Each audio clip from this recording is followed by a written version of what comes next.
ঈদ উল ফিতরের ছুটি শেষ হতেই সচিবালয় আবারও কর্মচঞ্চল হয়ে উঠেছে।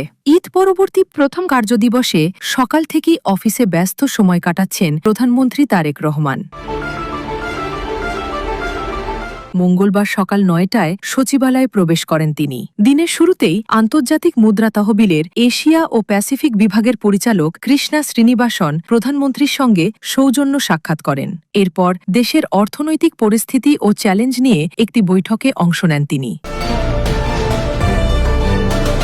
বেলা ১১টায় রাজধানীর দীর্ঘদিনের সমস্যা যানজট নিরসন ও ট্রাফিক ব্যবস্থাপনার আধুনিকায়ন বিষয়ে বিশেষ বৈঠক অনুষ্ঠিত হয়। দুপুরে বৈদেশিক কর্মসংস্থান বৃদ্ধি ও প্রবাসী কল্যাণ বিষয়ক কমিটির অগ্রগতি পর্যালোচনা করা হয়। বিকালে সংস্কৃতি বিষয়ক মন্ত্রণালয়ের কার্যক্রম পর্যালোচনা এবং মন্ত্রিপরিষদ বিভাগের কর্মকর্তাদের সঙ্গে বৈঠক করবেন প্রধানমন্ত্রী।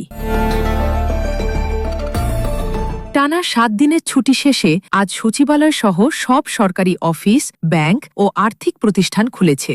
কর্মকর্তা কর্মচারীরা একে অপরের সঙ্গে কুশল বিনিময় ও ঈদের আনন্দ ভাগাভাগি করছেন। ডেস্ক রিপোর্ট, দৈনিক অর্থনীতি।